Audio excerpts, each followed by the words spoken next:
Hi guys, this is Raquel. Don't forget to like, share, subscribe. Okay, so I don't know if you guys read the New York Times yesterday, but the story about Rupert Murdoch, I'm sure y'all know who Rupert Murdoch is, right? Think of Fox, New York Post, Wall Street Journal, a plethora of the UK media as well as Australia. Well, if you don't know, here's a picture of him with his wife as of late. Yeah?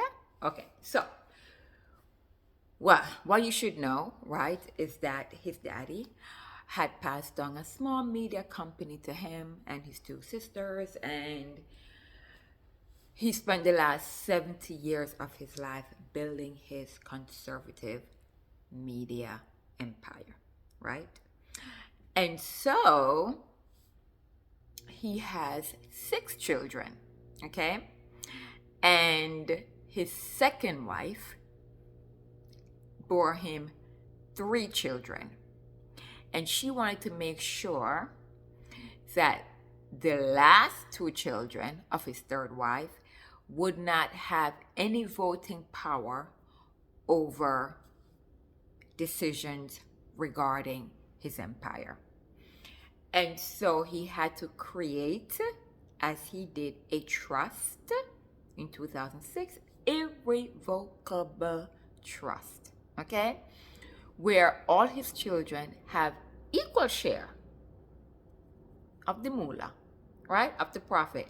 But only for his first marriage, 1 eldest daughter, the 3 from his second marriage would have a say in the vote. Why is this a problem? Well, let's see.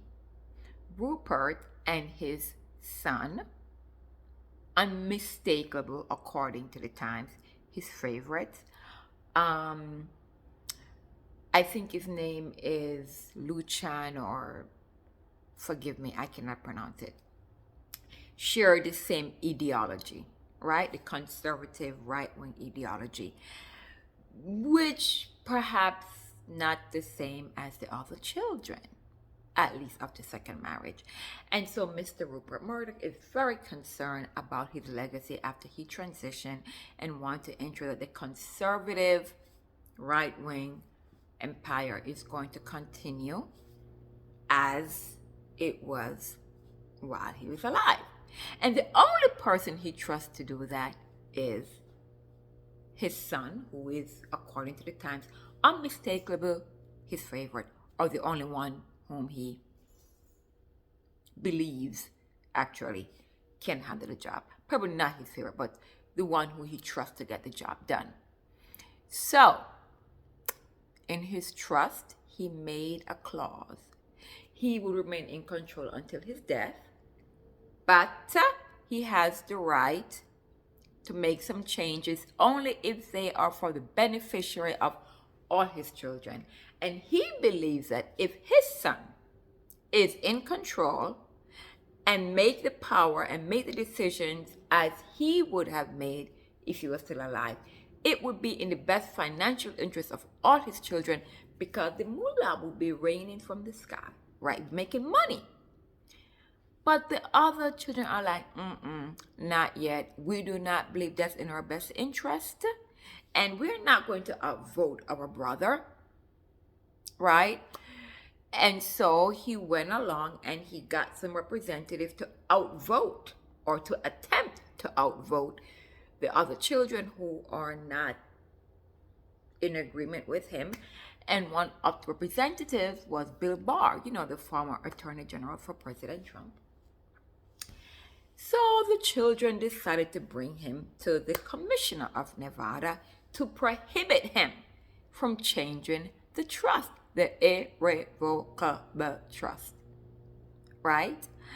And the commissioner said, oh, this looked like it was in bad faith. And if it's in bad faith, we're not going to honor it, and you cannot change your irrevocable trust, leaving that son in control and your other children only the money. So Needless to say, Mr. Murdoch is not too happy.